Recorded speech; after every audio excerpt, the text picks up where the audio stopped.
Hello friends, welcome to home food recipes. આજે આપણે બનાવશું નાનખટાઈ। નાનખટાઈ મેદામાંથી, રવામાંથી, બેસનમાંથી અલગ અલગ રીતે બનાવવામાં આવે છે। તો આજે આપણે ત્રણેયને મિક્સ કરીને નાનખટાઈ બનાવશું। તો એ માટેની સામગ્રી જોઈ લઈએ। નાનખટાઈ બનાવવા માટે મેં અહીંયા લીધો છે અડધો કપ જેટલો મેદો, અડધો કપ જેટલો બેસન, 2 મોટી ચમચી જેટલો રવો, બારીક રવો છે આ, બેકિંગ પાવડર અડધી ચમચી, ઘી 1/3 કપ, દળેલી ખાંડ 1/3 કપ, ઇલાયચી પાવડર અડધી ચમચી અને ગાર્નિશ માટે પિસ્તાની કતરણ। તો સૌથી પહેલાં આપણે આ બાઉલમાં ઘી નાખી દઈશું।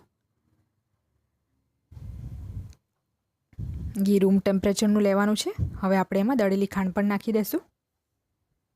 તો આ બંનેને હવે આપણે સારી રીતે મિક્સ કરવાનું છે, સારી રીતે ફેંટવાનું છે આપણે આને, અને સારી રીતે આને ફેંટવું ખૂબ જ જરૂરી છે। તો આજે આપણી નાનખટાઈ સારી બનશે।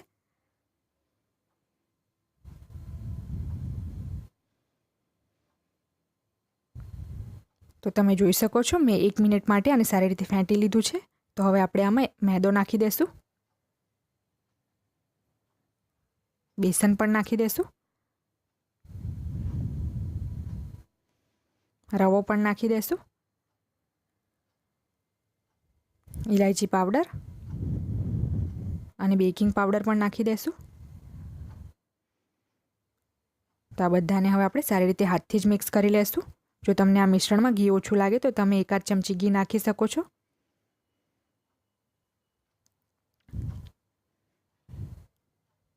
તો મેં આને સારી રીતે મિક્સ કરી લીધું છે અને તમે જુઓ છો એક ડો ફોર્મમાં આવી ગયું છે। મેં આમાં 1 ચમચી જેટલું ઘી હજી બીજું ઉમેર્યું હતું। તો હવે આપણે આ મિશ્રણમાંથી નાના નાના ગોળ બોલ બનાવી લઈશું અને આ બોલ્સને આપણે ચપટા નથી કરવાના, એ બેક કરતી વખતે એની જાતે જ ચપટા થઈ જશે।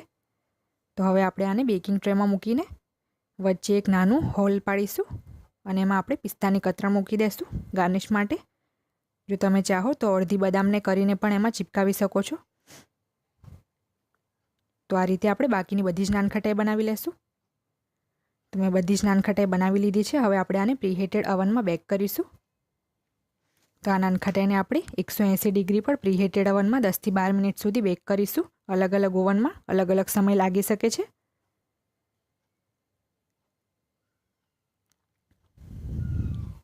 તો 10 મિનિટમાં જ આપણી નાનખટાઈ સારી રીતે બેક થઈ ગઈ છે અને આપણે બહાર કાઢી લેશું।